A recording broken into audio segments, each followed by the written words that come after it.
여러분 안녕하십니까? 레디 개장 시그널의 진행을 맡은 아나운서 김채원입니다.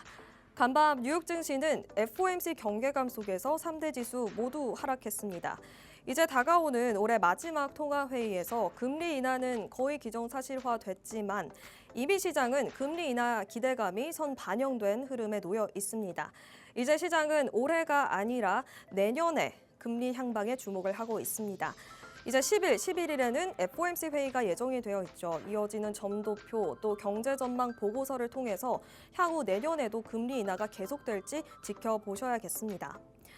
여기에 금리 인하 가능성이 거의 90%에 임박한 가운데 그럼에도 불구하고 10년물 국채 금리가 계속 반등하는 흐름을 보이는 점도 주식시장의 투심을 위축시켰습니다.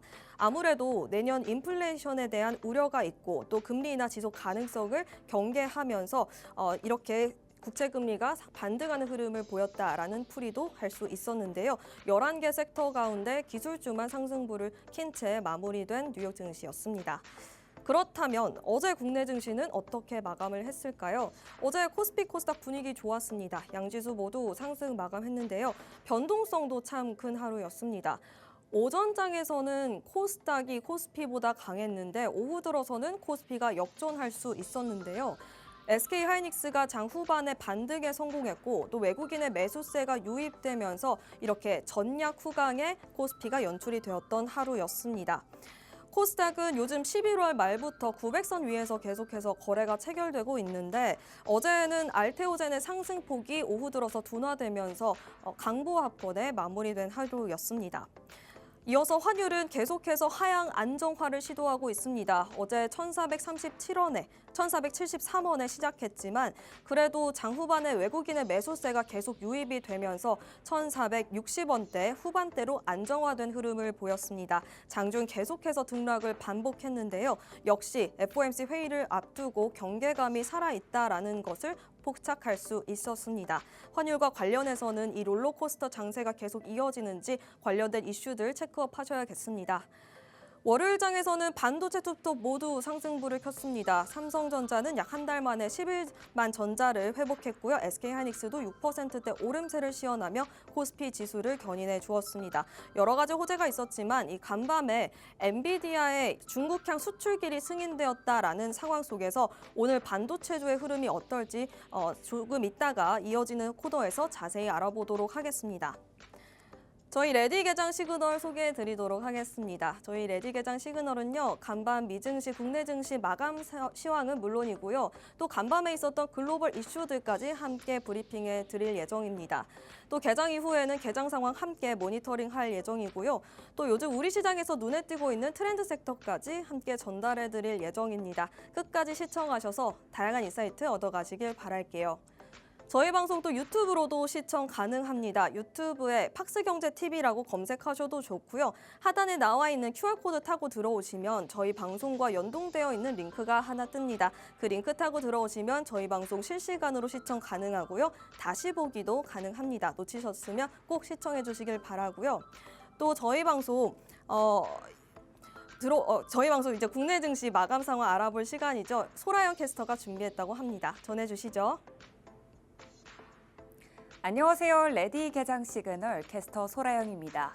관망 심리와 기대감이 교차했던 한 주의 시작이었습니다. 망원경을 들고 먼 곳을 바라보는 듯한 관망 심리, 굉장히 상당했고요. 두근두근한 기대감도 있었습니다. 미국의 FOMC, 그리고 빅테크 실적 발표, 그리고 일본 BOJ의 금리 인하 결정까지 이벤트 일정표가 꽤 빽빽합니다. 이런 흐름 속에 코스피 오후 들어서 고개를 살포시 들어 올렸고요. 테마별로 또 종목별로 각각의 이슈 따라 움직이는 하루였습니다. 자세한 마감 시황 함께 살펴보시죠.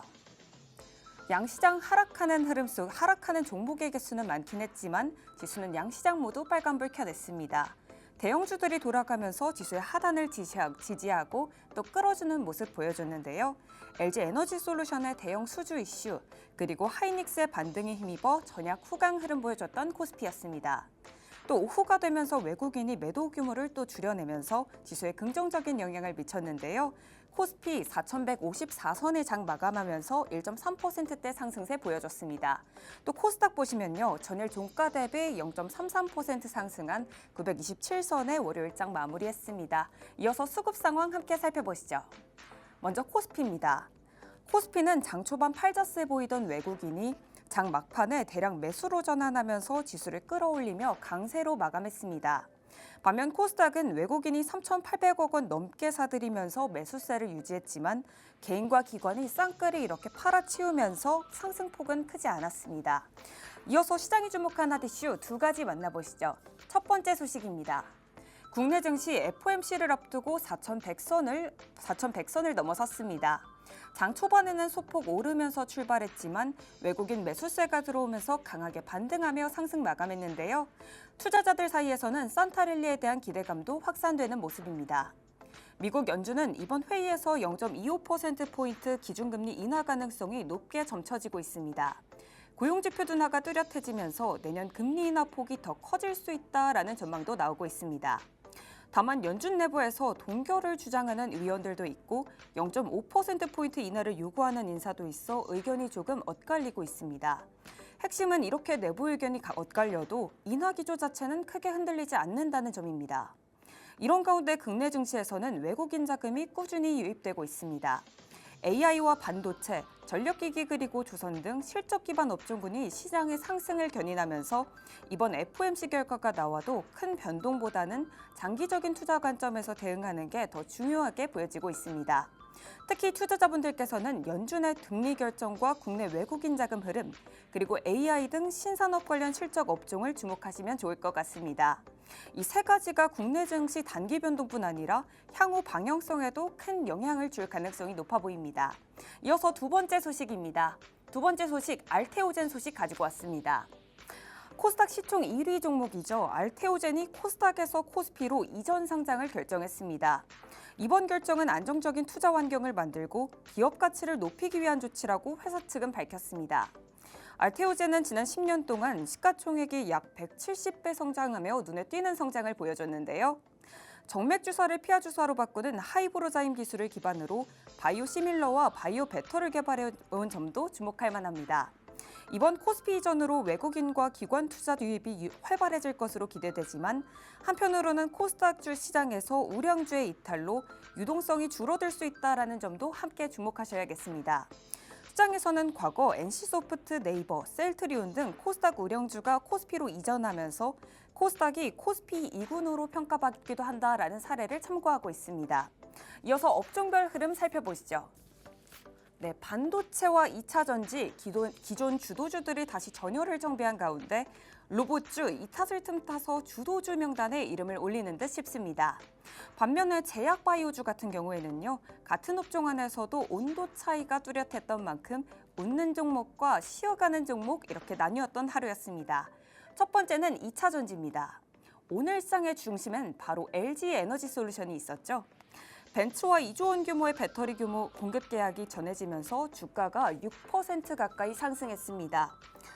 이 흐름이 에코프로 그룹까지도 확산되는 흐름 보여줬습니다. 에코프로 21%, 에코프로비엔 8%대 상승, 삼성 SDI도 31만 원을 돌파하며 업종 전반이 확실한 반등 흐름 보여줬습니다.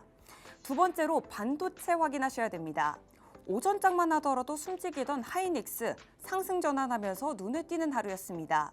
기관의 매수세에 힘입어 58만 원 터치했던 SK하이닉스 거의 고점에서 마무리했습니다. 이렇게 SK하이닉스가 변동성을 보여준 한편 꾸준하게 우상향 곡선 보여준 삼성전자였습니다. 삼성전자 1% 오르면서 6거래일 연속 상승세 보여줬습니다. 이번 주 FOMC를 앞두고 금리 인하 기대감이 살아있다는 점이 수급을 지지해준 모습입니다. 세 번째는 로봇 섹터입니다. 현대차 그룹이 본격적으로 로봇 수소에너지 TF를 가동한다라는 소식에 관련주들 일제히 강했습니다. SP시스템스 24%, SBB테크, 우림테크는 10% 상승, 현대오토에버도 6%대 오르며 로봇 전체가 이렇게 붉게 물든 모습 확인하실 수 있습니다. 이어서 특징주 2개 만나보시죠. 네, 첫 번째 특징주 LG 에너지 솔루션입니다. LG 에너지솔루션은 벤츠와 2조 원 규모 배터리 공급 계약 소식에 힘입어 6% 가까이 급증하며 업종 전반의 강세를 이끌었는데요. 이날 종가는 45만 1,500원으로 장 마감했습니다. 에코프로와 포스코 퓨처엠, 삼성 SDI 등 다른 2차 전지 종목들도 동반 상승하며 투심이 크게 올랐습니다. 증권가에서는 이번 계약과 더불어 최근 리튬 코발트 가격 상승 그리고 ESS의 수요 증가 등으로 전기차 시장 부진을 어느 정도 상쇄할 수 있다라는 점이 주가에 반영됐다고 분석하고 있습니다. 또 휴머노이드 로봇 등도 신규 시장에 대한 기대감도 업종 전반의 호재로 작용하고 있습니다. LG 에너지솔루션 오늘장 흐름도 함께 확인해 보시면 좋을 것 같습니다. 이어서 두 번째 특징주 살펴보시죠. 네, 두 번째 특징주 바로 한화솔루션입니다. 한화솔루션은 단기 갚아야 하는 빚이 2조 원 가까이 쌓여 있는 상황입니다. 기업 어음과 회사채 만기가 올해 안에 집중돼 있어 현금 확보가 무엇보다도 더 중요한 상황인데요. 현재 보유 현금은 약 6,600억 원 수준으로 상환해야 할 돈보다 훨씬 적습니다. 그렇다고 회사가 가만히 있는 것은 아닙니다. 유럽 신재생에너지 자회사 지분 일부를 팔아 5천억 원을 확보했고 미국 자회사 지분 매각으로 약 8,500억 원 정도의 여유 자금도 마련해 놨습니다. 즉 빚을 그대로 두는 대신 필요한 곳에 돈을 쓰면서 운용 자금을 확보하는 전략을 쓰고 있습니다. 다만 단기적으로는 현금 흐름과 채무 부담은 여전히 부담으로 남아 있습니다. 금융 전문가들은 산업 환경이 불확실해 실적 개선은 제한적이고 채무 상환 능력이 회복되기까지 시간이 걸릴 것이다라고 분석하고 있습니다. 한화솔루션 단기 차입금 부담과 자회사의 지원을 어떻게 조율해 나갈지 오늘장에서도 흐름 확인해 보시면 좋을 것 같습니다. 이상 오늘의 특징주 두 가지 모두 만나봤습니다. 네, 다음은 시장이 주목한 오늘의 AI 시그널 두 가지도 함께 만나보시죠. 네, 첫 번째 키워드는 바로 포토레지스트입니다. 네, 포토레지스트는요, SK하이닉스가 일본이 장악한 EUV 포토레지스트 국산화에 나서면서 관련 업종의 주목이 크게 쏠리고 있습니다. 포토레지스트는 반도체 회로를 찍어내는 중요한 소재로 감도가 더 높으면 빠르고 더 많이 반도체를 생산할 수 있습니다. 이번 개발은 단순히 일본 제품을 대체하는 것을 넘어 더 좋은 성능을 내는 소재를 목표로 하고 있어 국내 반도체 소재 산업 그리고 경쟁력 강화 기대감이 주가에도 일부 반영될 수 있습니다. 이어서 두 번째 키워드 함께 만나보시죠. 두 번째 키워드는 바로 우주항공입니다. 일론 머스크의 우주 기업이죠. 스페이스X가 기업 가치를 약 1,180조 원으로 평가받을 전망입니다. 지난 5개월 사이 가치가 2배 가까이 뛰면서 세계에서 가장 가치 있는 비상장 기업이 될 수 있다고 보여지고 있죠. 스페이스X는 로켓 발사와 위성 인터넷 사업을 함께 평가받는 통합 상장 방식을 추진 중에 있습니다. 일부에서는 스타링크만 먼저 상장하는 방안도 거론됐지만 최근엔 전체 사업을 묶어 상장하는 쪽에 무게가 실리고 있습니다. 만약 계획대로 진행된다면 스페이스X의 IPO 규모는 역대 최대 규모가 될 수 있어 투자자들의 관심이 쏟아지고 있습니다. 지금까지 시장이 주목한 키워드 두 가지 모두 만나봤습니다. 간밤 미증시 마감 시황 전해드리겠습니다. 연준의 기준금리 결정을 앞두고 경계하는 심리가 짙어지면서 3대 지수가 모두 소폭 조정받았습니다. 다우지수는 0.45% 내린 47,739선에 장 마감했고요.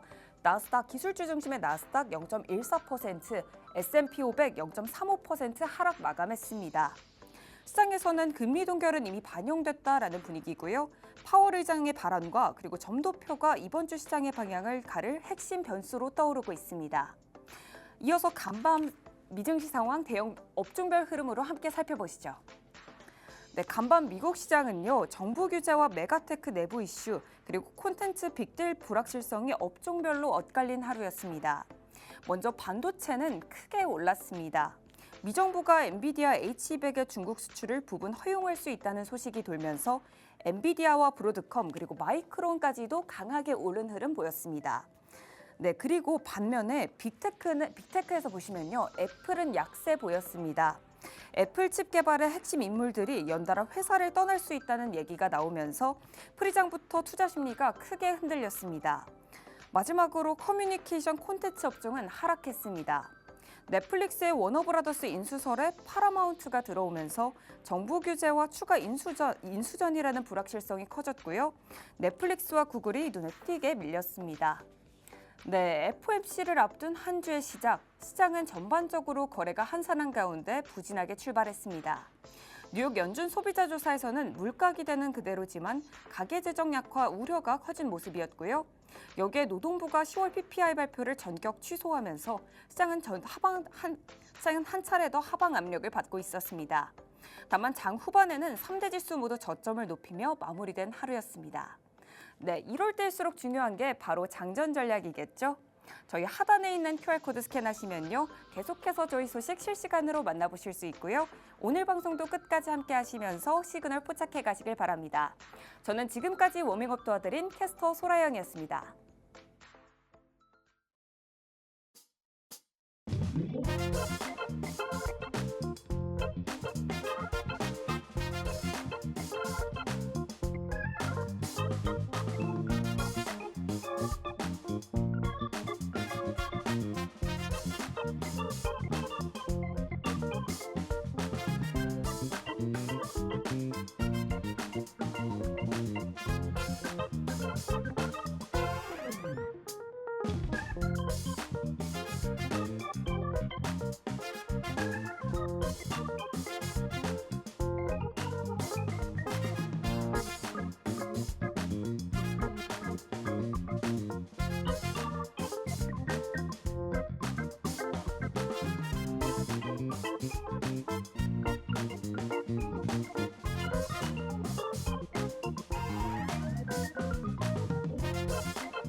글로벌 증시 이어가겠습니다. 간밤 뉴욕 증시 3대 지수 일제히 하락 마감했습니다. 장 초반에는 강했는데요. FOMC에 대한 경계감이 있었던 것으로 현재 풀이가 되고 있습니다.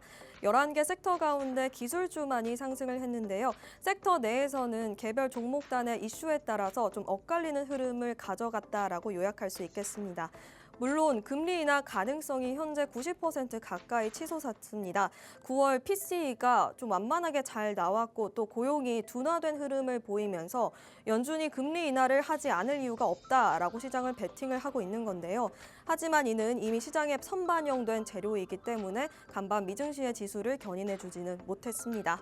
시장은 이제 더욱더 멀리 내다보고 있습니다. 연준 내 분열 구도, 향후 점도표를 통해 내년의 통화 정책에 시장이 더욱더 주목을 하면서 오늘은 한 발 물러났습니다. 다우지수는 0.5%, 나스닥 지수는 약보합권, 그리고 S&P 500 지수는 0.3% 조정을 받은 채 거래를 마쳤습니다. 간밤 채권 금리는 상승을 했습니다. 투자자들이 올해 마지막 연준 회의를 앞두고 이 관망하는 흐름을 보인 건데요. 금리 인하 기대감이 높은 상황에는 통상 이렇게 국채 금리가 하락할 법도 한데 노동시장이 냉각되고 있는 와중에 미 베센트 장관이 강한 미국 증시 상황을 자신하면서 채권 시장은 갈피를 잡지 못하다가 소폭 상승한 채 거래를 마무리했습니다. 금 가격은 4,200달러를 돌파하면서 안정적으로 이 4,200달러 선에 안착하는 모습을 보여줬습니다. 대표 안전자산인 이 달러가 최근 약세를 보이면서 매수세가 장 초반에는 금 선물에 쏠렸는데요. 장 후반에는 달러가 전일 대비 강세를 보이면서 달러 가격은 하락한 채 마쳤습니다. 오늘장 유가는 우크라이나 러시아 종전 그리고 금리 인하 가능성에 하락했습니다. 우크라이나 관련 합의가 가까운 시일 내에 해결이 되면 러시아산 원유 수출이 늘어날 수 있고 이는 유가 하락 압력으로 이어질 것이다라는 월가의 분석이 함께했습니다. 다만 이 평화 협상은 여전히 진전이 더딘 상황이고 유럽의 러시아 제재 또 중국의 이란산 원유 매입을 했다는 다양한 소식들 또 변수들을 소화하면서 유가의 변동성이 큰 하루였습니다. 달러는 장중 변동성이 참 컸습니다. 장 초반에는 유로 강세 속에서 마찬가지로 FOMC 회의를 경계하면서 방향성을 찾지 못하는 흐름을 보여줬는데요. 유로는 유럽 중앙은행 핵심 인사가 매파적 발언을 하면서 강세 압력을 받았습니다. 그런데 일본의 엔화가 지진 소식 속에서 약세를 보이면서 달러는 다시 강세 흐름으로 방향을 틀 수 있었습니다. 0.11% 상승한 채 99.1선에서 거래를 마무리했습니다. 저희 이제 히트맵 보면서 섹터별 또 종목별 흐름도 체크해 보도록 하겠습니다. 간밤 기술주만이 강했던 하루였죠. M7 종목 위주로 살펴보도록 하겠습니다. 먼저 애플 이슈입니다. 간밤 애플은 하드웨어 기술 부분을 이끌고 있는 이 조지 부사장의 퇴사 소식 속에서 주가가 하방 압력을 받았습니다. 스루지 부사장의 퇴사 소문은 지난 6일 블룸버그 통신을 통해 처음 언급됐는데요. 조지 스루지 부사장이 팀쿡 CEO에게 직접 퇴사를 고려 중이다라고 언급했다라는 소식이 전해졌습니다. 스루지 부사장은 바로 이를 부인했는데요. 직원들에게 이 소문을 부인하는 내용을 담은 메모를 보낸 겁니다. 그럼에도 주가는 반등하지 못했는데요. 애플은 최근 중요한 업무를 담당하는 인물들이 줄줄이 퇴사하면서 흔들리는 모습을 보였었는데 간밤에도 비슷한 이유로 약보합권의 거래를 마쳤습니다. 엔비디아 이슈입니다. 외신에 따르면 미국 정부는 반도체 수출 규제에도 불구하고 엔비디아의 고성능 AI 칩 H200의 중국 수출을 이제 허용할 계획이다라는 소식을 전했습니다. H200 칩은 대규모 AI 작업에 사용되는 엔비디아의 최신 칩인데요. 중국 내 수요가 높다고 합니다. 트럼프 행정부는 기존에 이 기술 유출 문제로 일부 고사양 칩을 중국에 판매하지 못하도록 조치를 취했었는데요. 오히려 기존의 엄격한 제재가 중국 기업들의 기존 기술 자립을 부추긴다라는 이유에서 다시 수출기를 열기로 결정을 했습니다. 이번에 이 길이 다시 열린다는 기대감에 엔비디아의 주가는 즉각적으로 2% 반등을 성공을 했습니다. 이어서 테슬라 이슈입니다. 간밤 이미 소비재 섹터에 있는 테슬라를 주목해 볼 필요가 있었습니다. 이 모건 스탠리가 테슬라의 목표 주가를 또 투자 의견을 일제히 하향 조정했습니다. 현재 로보택시 그리고 휴머노이드 로봇에 대한 미래 사업이 밸류에이션에 지나치게 반영되었다라고 평가했는데요. 현재 주가가 다소 비싸다는 의견을 내놓은 겁니다. 개장 전부터 테슬라는 1% 중반대 조정을 받았고요. 3%대 하방 압력 받은 채 거래를 마쳤습니다. 또 넷플릭스가 간밤에 또 이슈가 있었습니다. 지난주 미증시에서도 좀 이슈가 큰 종목이었는데 넷플릭스의 워너브라더스 디스커버리 인수 소식이 있었죠. 그런데 지난 7일 도널드 트럼프 미국 대통령이 해당 인수권에 대해 공개적으로 반대 의견을 냈습니다. 두 기업이 만약 합쳐진다면 이 스트리밍 시장을 독점할 우려가 있다라고 우려를 표한 건데요. 실제로 인수합병에 제동이 걸릴 경우 기업의 단기 지출이 줄어들 수 있다는 점에서 주가 입장에서는 호재로 작용할 수 있겠습니다. 하지만 간밤 넷플릭스의 주가는 3%대 하락을 피하지 못했는데요. 여기에 어제 또 다른 이슈가 있었습니다. 바로 파라마운트 워너브라더스 디스커버리의 적대적 인수를 제안했다라는 소식도 있었는데요. 파라마운트는 넷플릭스가 제시한 금액보다 180억 달러를 더 얹어서 주겠다라고 제시를 했습니다. 앞으로 넷플릭스와의 전면전이 어떻게 흘러갈지 체크해 보셔야겠습니다. 이어서 오늘장 흐름을 예측해보기 위해 간밤 글로벌 이슈들도 체크해 보도록 하겠습니다. 여러 가지 이슈를 준비했는데 기술주 관련 이슈와 차기 연준 의장으로 거론되고 있는 캐비넷에 관련된 소식 전달해 드리도록 하겠습니다. 먼저 브로드컴 관련된 글로벌 이슈 살펴보겠습니다. 간밤 기술주가 시장의 버팀목 역할을 했습니다. 기술주 안에서는 브로드컴이 마이크로소프트와 맞춤형 칩 설계를 논의 중이다라는 소식이 전해졌습니다. 이 소식이 들려오자마자 브로드컴의 주가가 상승했는데요. 디인포메이션이라는 외신에 따르면 마이크로소프트가 차세대 칩 파트너로 브로드컴을 고려하고 있다라는 소식이 전해졌습니다. 그러면서 지금까지 마이크로소프트의 커스텀 칩을 맡아오던 이 마벨의 기존 물량이 브로드컴으로 넘어갈 수 있다라는 관측도 함께 했습니다. 실제로 이 소식이 들려오자마자 마벨의 주가가 조정을 받았습니다. 이번 파트너십 논의는 갈수록 치열해지고 있는 AI 경쟁 속에서 급증하고 있는 칩 수요를 충족시키기 위해 마이크로소프트의 전략적 움직임으로 해석을 할 수 있습니다. 물론 엔비디아의 이 독주가 여전하지만 변화의 바람도 함께 거셉니다. 마이크로소프트의 이번 행보는 결국 탈단일 공급자 전략의 일환으로 엔비디아의 왕좌에 도전하고 있는 움직임은 앞으로 더욱더 가속화될 전망으로 풀이됩니다. 마벨은 메타와의 칩 공급 계약을 늘리기 위해서 칩 설계 과정에 들어가는 이 비용 일부를 아예 받지 않는 조건까지 제시하면서 메타 쪽으로 물량 확보에 나선 상태고요. 메타는 이 칩을 2027년부터 출시 목표로 개발 중이라고 합니다. 마이크로소프트뿐만 아니라 메타도 자체 AI 칩을 커스텀화하는 움직임을 보이고 있다는 점도 함께 체크해 볼 수 있겠습니다. 이어서 구글 이슈 가져왔습니다. 구글이 내년 AI 스마트 글래스를 내놓으면서 메타와의 경쟁이 본격화되고 있습니다. 스마트 글래스는 눈에 쓰는 작은 컴퓨터라고 보시면 됩니다. 구글은 이번에 두 가지 타입으로 준비를 했는데요. 첫 번째는 디스플레이형이고 화면만 보이는 타입입니다. 두 번째는 소리 중심의 가벼운 타입인 오디오형을 준비했다고 합니다.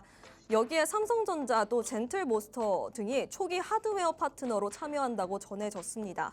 구글은 삼성전자와 함께 혼합현실 헤드셋 갤럭시 XR에 대한 소프트웨어 개선뿐만 아니라 차량 항공기 탑승 중에도 이 기기 활용이 가능한 트래블 모드도 함께 도입할 예정이라고 밝혔습니다. 과거 구글은 사생활 논란 등으로 구글 웨어러블 글래스 자리매김에 실패를 했던 전례가 있는데요.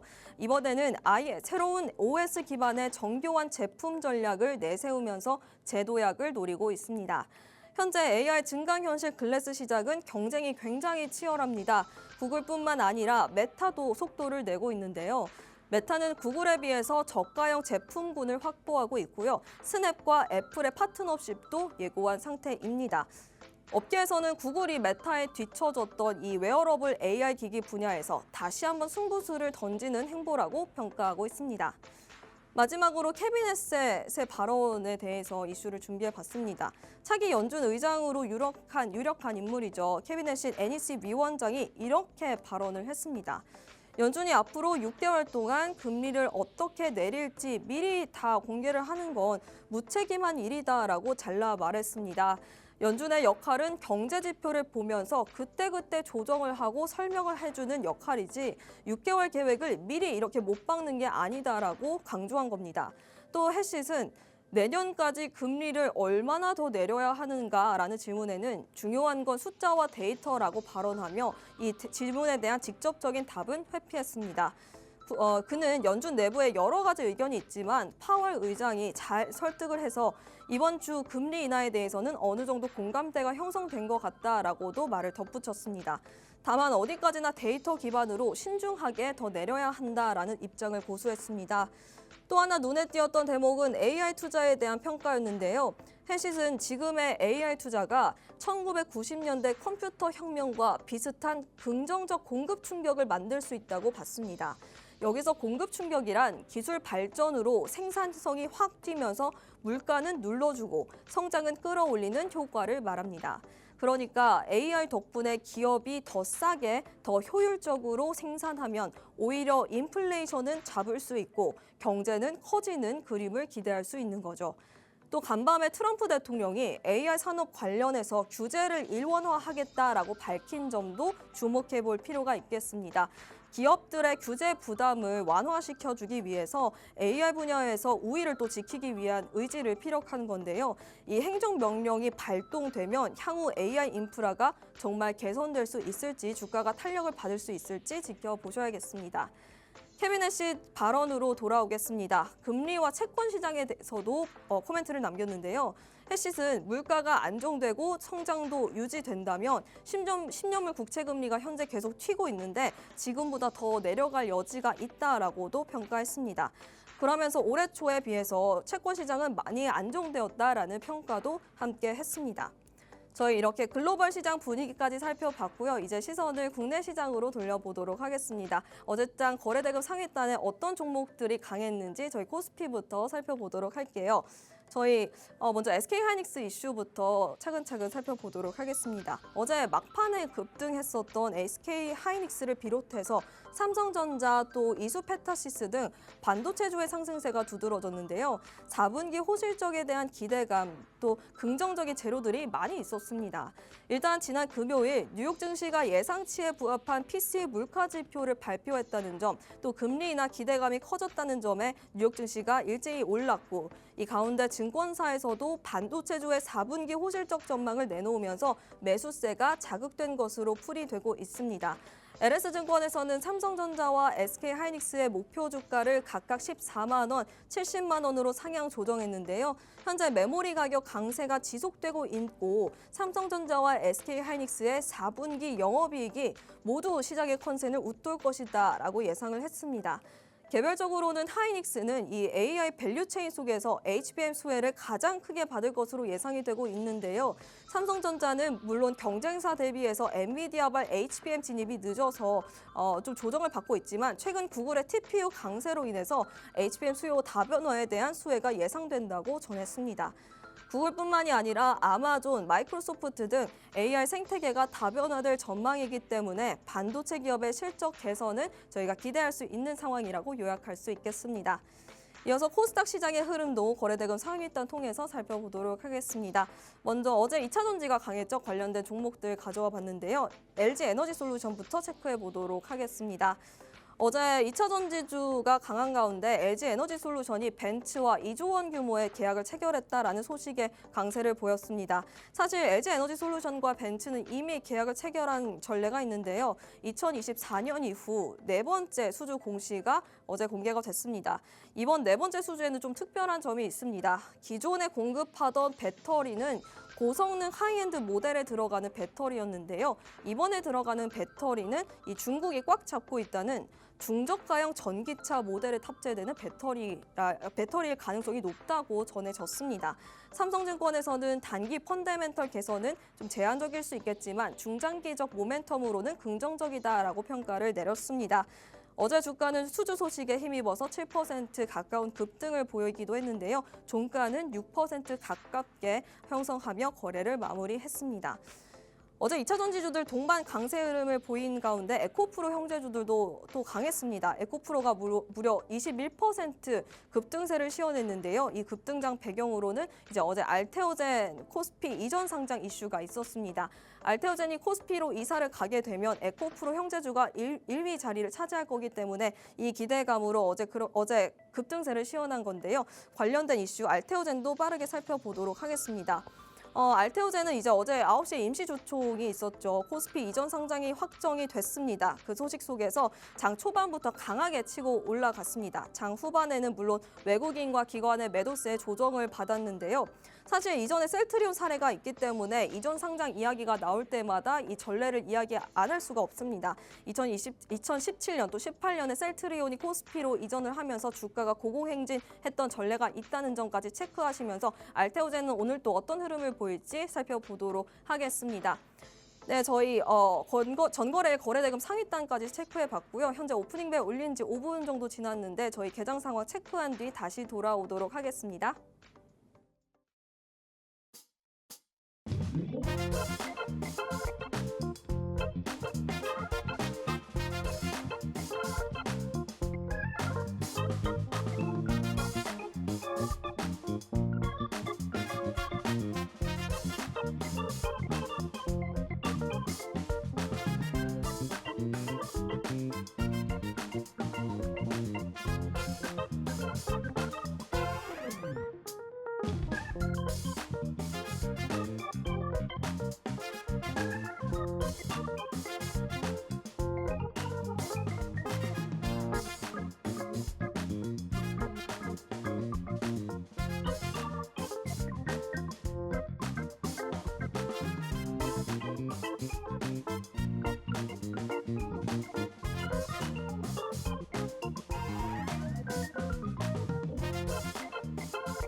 (12월 9일) 화요일장 문을 열었습니다. 저희 개장 상황 지수부터 확인해보고 넘어가 보도록 하겠습니다. 현재 양지수 모두 하방 압력 받은 채 거래되고 있습니다. 코스피는 0.42% 하락한 채 4,137선 지나가고 있고요. 하락하는 종목이 577개 집계되고 있습니다. 코스닥 시장도 마찬가지로 하방 압력 받고 있습니다. 0.13% 하락한 채 926선 지나가고 있고요. 하락하는 종목이 1,096개 집계되고 있다는 점 참고하시면 좋을 것 같습니다.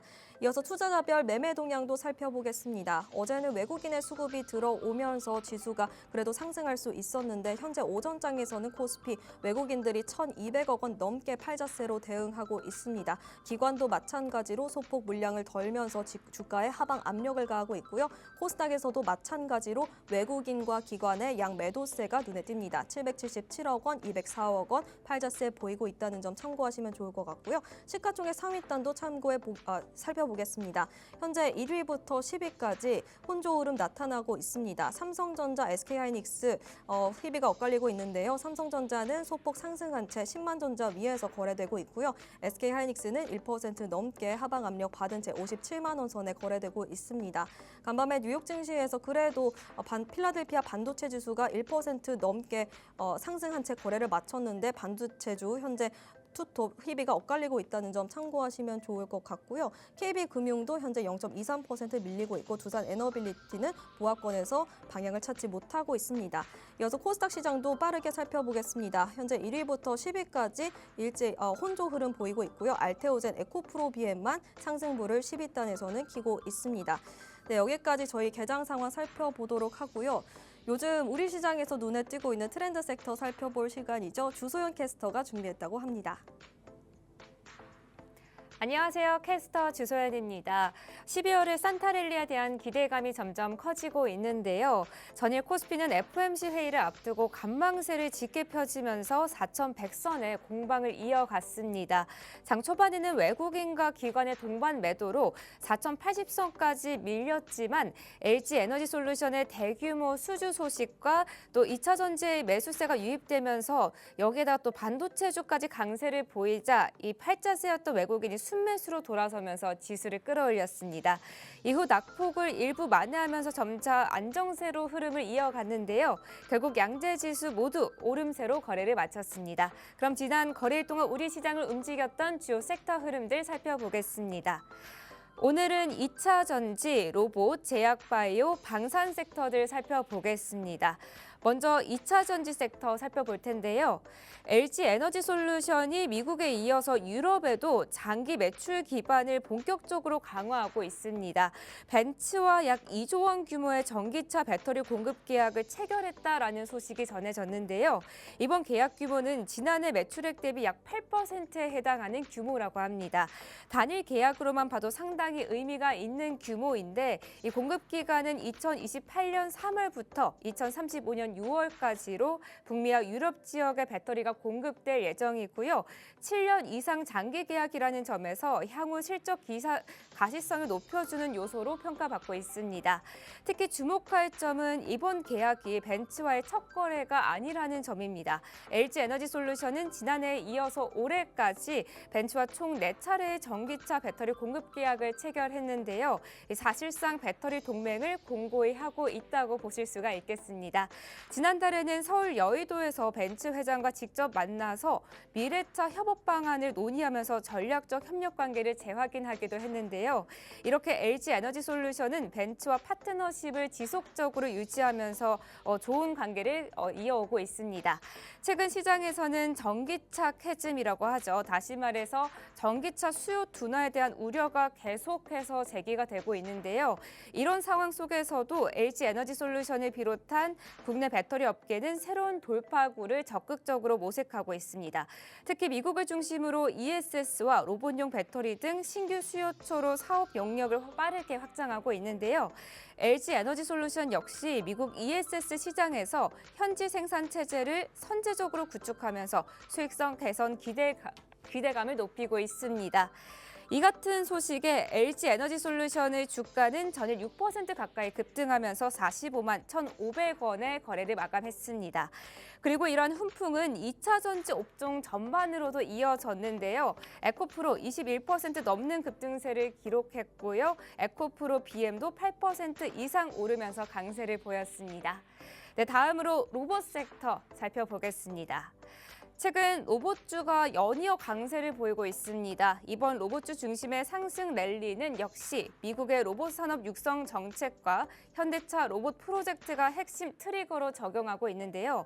먼저 글로벌 정책 이슈부터 살펴보겠습니다. 트럼프 대통령이 로봇 생산 거점을 미국으로 되돌리기 위한 로봇 산업 관련 행정명령을 검토 중이라는 보도가 나왔었죠. 이 시장에 관심이 집중됐습니다. 미국이 반도체에 이어서 로봇 산업까지 전략 산업으로 육성할 것이라는 전망이 나오고 있는데요.